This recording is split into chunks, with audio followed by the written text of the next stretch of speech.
So the way Selkie started is almost like a little story in itself. I'd heard about Morecambe Bay and the guides that mark their way with sticks over the sinking sands. It had caught my imagination, and I somehow thought there was going to be a story there. But nothing happened. I'd never been to Morecambe Bay. It was only somebody else's story. So it just didn't move on, it didn't develop, and I hate forcing something at that stage. So I put it away for quite a long time, started work on a very different project with David Fickling. It was going to be the fourth book with my father, a Greek myth, Proteus, the guardian of the seals.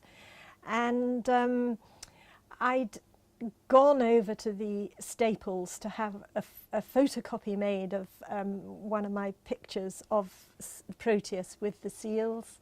There was a fish van outside the Portland Arms pub, and I thought, well, I'll buy some fish. So for supper, joined the queue, was holding my folder, obviously with this image visible, and an old man behind me said, I heard this voice, I see you have a Kelpie there.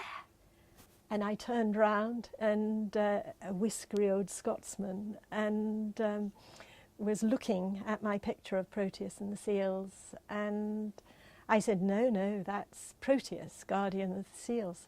No, that's a Kelpie. And he said it with such conviction. I remembering Philippa Pearce telling me that there's a story out there, and the art of the storyteller is to draw in the strands. I thought, well, perhaps I better draw in the strand. And I went to see a friend who was a librarian who had a book of myths and legends, definitions. And she looked up Kelpie, and it was a horse that inhabited waterfalls. So we thought, well, that old man had just come out the Portland Arms. And I was going to leave it at that, except she said, there's something like a Kelpie, Selkie, and we looked it up.